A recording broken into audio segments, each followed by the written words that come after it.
This is my mother, Amber, and she is 47. I will be talking about powerlifting rules and how they contribute to the meet. I'm the mom, Amber in the house. Move these drinks. And your pretzels.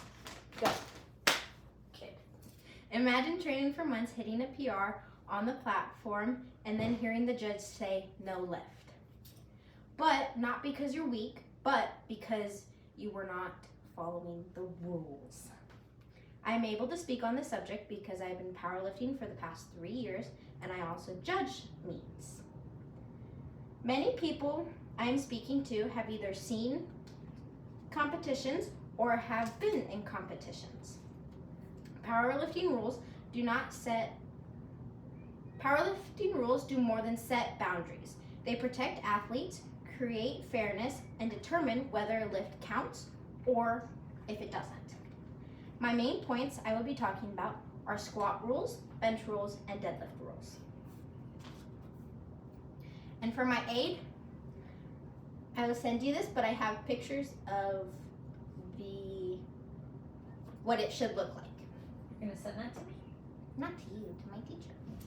Hey, teach! Squat rules are that your hips must break parallel, which is right here, which is where your hips are at 90 degrees, but have to go lower. And some judges might be okay with you hitting parallel, but many judges are very picky and they want you to break parallel, but some of them are a little too nice. And we don't like those. We want the ones to stick to the rules because that's what creates fairness. And fairness is what makes all competition well, because if someone is judged on not breaking parallel and someone is judged on breaking parallel, then that's not fair if someone gets a lift or not. Correct. Also, no up and down movement.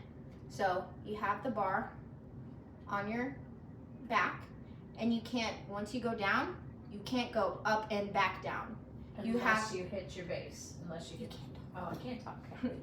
It has to be one fluid movement. So squat, you bring it up, and you rack. You have to listen to your commands. Squat and rack are the commands for squat. How many times can you say squat in a sentence? But Squat. you have to listen to your commands, otherwise that is a red light. If you get 2 red lights out of 3 lights, then that is a no lift. Okay. Leave it. Come. Also, while squatting, you cannot have soft knees. So soft knees are where your knees are still bent, which, oh wait, that's not the right picture. Soft knees are where your knees are still bent and you're not fully standing up. So when you're fully standing up is where your knees are fully locked out to where they're like this, not like this. And so that is another way you can get red lighted. Your chest also must be fully up, and you cannot be down like this because that is a safety hazard for your spotters. This is what your chest looking up should look like. Your spotters are there. You have, for the lighter lifters, you have one side spotter on each side and a back spotter. For the heavier lifters, you will have 2 side spotters on each side, and sometimes 1 or 2 in the back and 1 in the front. But the one in the front stands more to the side to not block the judge. These spotters are here to support the lifter in case that they are to fail their lift. But when you go up to compete, you're expected not to drop your weight. If you drop your weight, that is immediate all 3 red light. And if you get an all 3 red light in one category of a lift, so you say you get 3, you have 3 attempts, and say for each attempt you get all 3 red lights or 2 red lights, then you bomb out of the meet completely. Oh. Yes. So for bench, the bench rules, these are the do's, these are the don'ts. This is what you should not go this deep in your squat. This is a good depth. This is crazy depth. You want to be a little higher than that. This is soft lockout. This is fully extended lockout. Okay. That's what it looks like. bench don'ts. There are 3 commands for bench, which makes it even more difficult, and that's why many people tend to bomb out. Again, bombing out means you miss all 3 of your lifts, getting 2 or 3 red lights. The bench commands are start, which is where you bring it out and you hold it, and once you're completely still, that is your start command. You bring it down and you have to wait until you're motionless. That is your press command. You bring it back up. And once you're motionless, you have your rack command. And then you go to rack it. So if, say you jump one of those commands, then you're red lighted on that section. There are 3 side judges, and each one will look at something different. The head judge will give your commands and look at, say like, mainly your chest when you're squatting, your movement, because that's them giving you the commands to make sure you're motionless. And then for deadlift, they're making sure you don't pass out to make sure the side spotters can get you. And the side spotters will look at foot displacement, especially for bench. Butt lifting off the bench is a bad thing, which is on the visual aid. That will get you a red light because we are supposed to drive with our feet, but not lift up our butt. We're supposed to drive into our traps and into our back and use that. So you're basically pushing away towards and not up to the sky. And so if you do that, your butt has to stay on the ground and your head must be motionless. So if you start with your head off the bench, that's fine, but you cannot bring it back down. But say you start on the bench and you bring it up, that's a red light as well. What? Yes. Chest bouncing. We give commands because when you chest bounce, that's basically a cheat on your bench. So chest bounce is where you bring it down and you use your chest and you cave in and you bounce off like this. And so giving the press command, you're not able to really bounce as much. No downward movement, just like the squat. No movement like this or uneven lockout. That is another red light where your one arm locks out first and then this one locks out. One can be ahead of the other and this one, but they have to lock out at the same time or else you do get red lighted. Foot displacement is huge with bench because you are driving drastically with your feet, but it also slips because of how much you're driving with your feet. You can use bumper plates to be able to drive with your feet more, but sometimes different plates can make your foot uneven, and so it can make it a little slippery, and that can cause another red light. Now, deadlift rules. These are what bad deadlifting rules look like. You want to listen to your commands. Your commands, you only have one. Super easy, down. When they tell you down, you must listen. Because if you don't listen, they most likely know that you're going to pass out. Hitching and shelving are 2 of the big things that will give you red lights.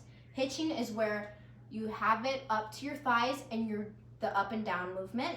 Shelving is where you kind of lean back and you're in a squat, but you're leaning back and like putting the bar on your knees to hold the bar. And it's like a pause, and that will get you your red light. Failure to lock out. So soft lockout is just like the squat soft lockout, but it's even more predominantly seen in deadlifts because sumo have a lot harder time to lock out. Sumo position is where your feet are wider and your arms are closer, and since your arms are closer and your feet are wider, you're not able to fully get your hips forward enough and your chest back, and so that's what makes locking out harder. On sumo, conventional is a little easier, but you just get stuck more at the top of your legs, and it's just your shoulders that you need to roll back. But conventional is easier to get the legs to lock out, but you also need your shoulders to lock out. You need a full body lockout is what we call it. And if you don't get that, that's a red light. And the last thing is dropping the bar, dropping the weight. If you drop the weight, you have to be considered. We are in high school, we are in basketball gyms, and many of the schools we go to have good basketball teams. Even if they don't, we still have to respect that other sports are being played there. Volleyball, basketball, baseball training, track training. Like, we have to respect that. And if we were to drop these 500-pound deadlifts on the ground, that could break the floor. Then that means we don't get to compete there anymore. Then that means no meet. So you have to just know in your head that if you drop the weight, you're automatically disqualified. Doesn't matter if it was good lift, doesn't matter if you got everything right, doesn't matter if your hand slipped. If you drop the weight, you are automatically disqualified, which just sucks because deadlift is the last lift of the meet, which many people end up bombing out on. All these rules are very important because this is what makes the meet run smoothly and also what makes it very interesting to watch on how other people lift and how they react to being critiqued, because some people will get very angry at the judges for telling them they did wrong. I had a friend who was judging and she got yelled at by a coach for not giving a white light, we call them white lights, to a lifter, but she did not hit depth. And so, to be fair, and to be fair to all lifters, you gotta judge the same way for everybody. So, squat, bench, and deadlift rules matter because if you violate one of these, you can get a red light. Like I said, if you get 2 or 3 out of the 3 lights that you can get, out of the 3 rounds, then you end up bombing out. And it's okay if you only get 2 rounds of red lights and you still get 1 white light, you're still in the meet. You only bomb out when you have all red lights in one section. Like say I got all red lights on squat, then I would be out of the meet completely.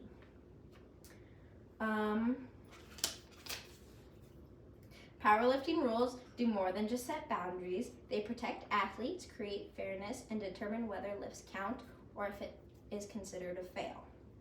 Powerlifting isn't just about how much you can lift. It's about lifting the right way. When you understand the rules, you don't just become a stronger lifter, you become the smarter lifter. Thank you for listening to my speech. Go, Lainey, go! Even